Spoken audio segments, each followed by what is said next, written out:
Agora, você citou também o caso desses jovens ávidos, né, por mudanças políticas ali, por uma luta, por uma nova sociedade. Mencionou também a reforma universitária. E na América Latina existiu uma série de processos de mobilização popular nas universidades que garantiu aí liberdades democráticas valiosas. Um caso muito conhecido é o de Córdoba, na Argentina, onde os estudantes realizaram justamente a reforma universitária que, nas suas palavras, ela deu à nação uma vergonha a menos e uma liberdade a mais, em uma onda ali que se expandiu por toda a América Latina. E esse anseio por uma reforma universitária sempre existiu no Brasil, apesar dela nunca ter chegado aqui. Esse anseio, que já existia antes do regime, se manteve ali durante os anos de chumbo, e a ingerência imperialista ali na educação já vinha também desde antes do regime militar, mas foi depois do golpe ali que o acordo do McUseid que ela encontrou melhores condições para ser implementada. Esse alinhamento político do imperialismo yankee com as universidades brasileiras, teve alguma parcela da comunidade acadêmica que foi conivente? E como que o regime ali passou a tratar aqueles que não concordavam com esses projetos? Com certeza, Henrico. Olha só, quando a gente vai ter a reforma universitária, né, a partir do acordo McUsaid, né, o McUsaid ou McUSAID, seja como se fala, né, que era a Agência dos Estados Unidos para Desenvolvimento Internacional, é interessante notar que a própria agência, essa agência, antes do golpe de 64, ela já fornecia financiamento para organizações que eram contrárias ao governo democrático da época. Então, não só ela ajudou e financiou boa parte da desorganização e desestruturação do governo anterior, como quando vem a assinatura do convênio com o MEC, né, é ela que acaba direcionando boa parte dos caminhos da educação, né? E é interessante você ver que essa articulação de quem financia o golpe é também quem é beneficiário com ele, aparece expressamente numa agência internacional, especificamente uma agência estadunidense, né, na interferência que ela tem num país como o Brasil, né?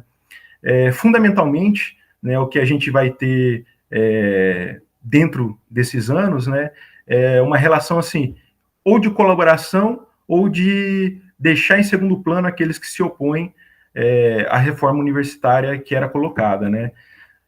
Os anseios, como você mesmo disse, são anteriores ao golpe militar, né? Uma necessidade de uma reforma para uma universidade que já estava estruturalmente bastante atrasada, inclusive para a eliminação do chamado sistema de cátedras, né? Para se modernizar a universidade.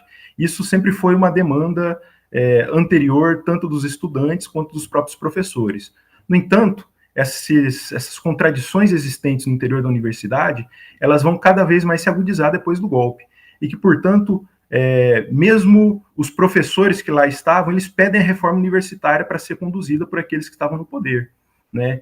E o governo dos militares, ele vê com bons olhos a condução de uma reforma universitária, porque isso deveria, primeiro, aliviar as contradições que lá existiam, né? Algumas contradições mais imediatas dentro da vida acadêmica, e ao mesmo tempo tentava neutralizar boa parte dos setores opositores, né? Então, por exemplo, quando alguns intelectuais são investidos do poder de realizar a reforma universitária, são exatamente aqueles que são a favor do governo, que são responsáveis por conduzir essa reforma universitária em cada uma das universidades no Brasil. Um exemplo mais ou menos besta, assim, mas que ajuda a gente a visualizar, por exemplo, um dos responsáveis por realizar a reforma universitária na UFRJ foi um professor de psicologia que era também diplomado pela Escola Superior de Guerra. Ou seja, aqueles que detinham a proximidade com o regime, né, eram exatamente aqueles que tinham a capacidade instituída de resolver os problemas da reforma universitária. E, ao mesmo tempo, se buscava duas coisas, né? E a documentação da ditadura é muito interessante. Primeiro, existiu o reconhecimento que demandas imediatas precisavam ser resolvidas.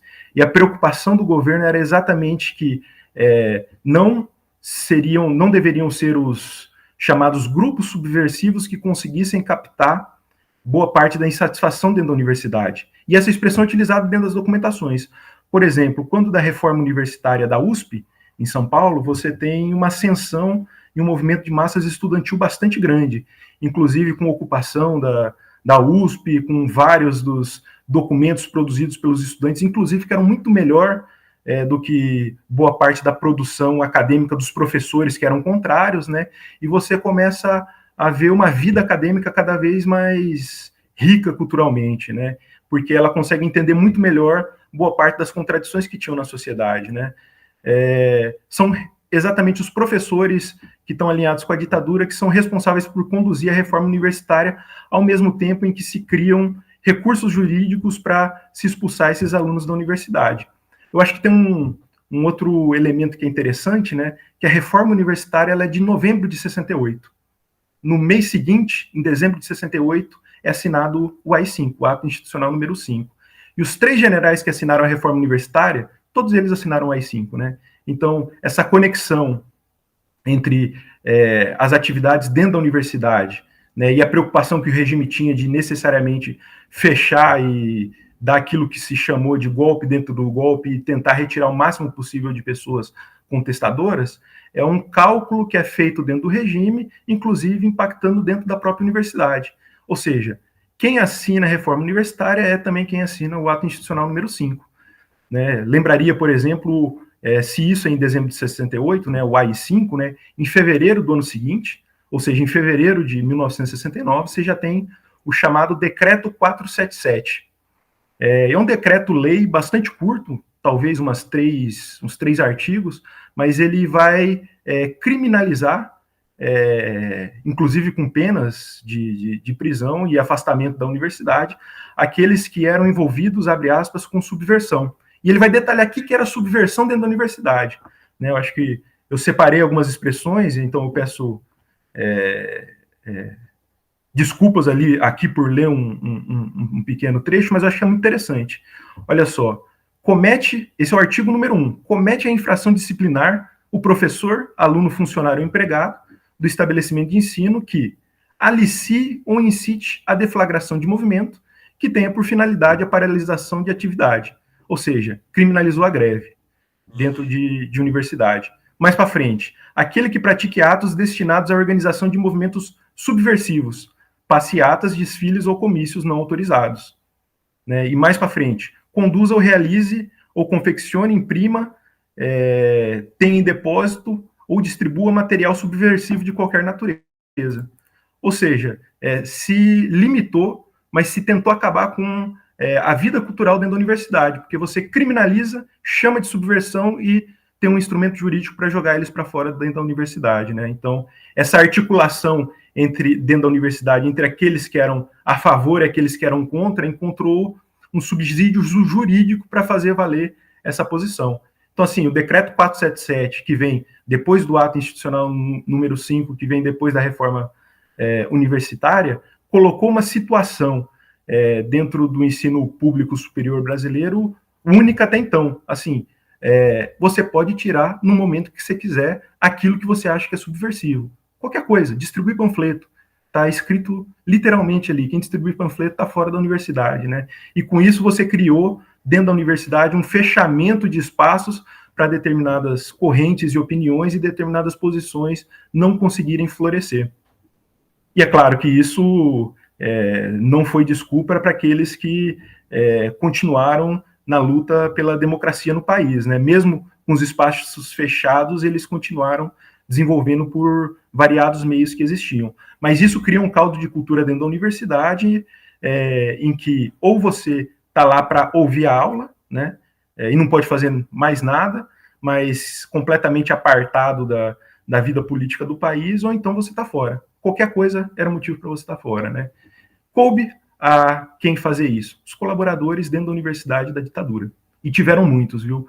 Porque dentro da universidade, aqueles que colaboraram tiveram um espaço muito mais fácil para desenvolver suas pesquisas, para ter o reconhecimento dentro da sociedade, muito distinto daqueles que enveredaram pelo caminho de não aceitar as coisas. Então, assim, o caminho era muito fácil para quem colaborava, né?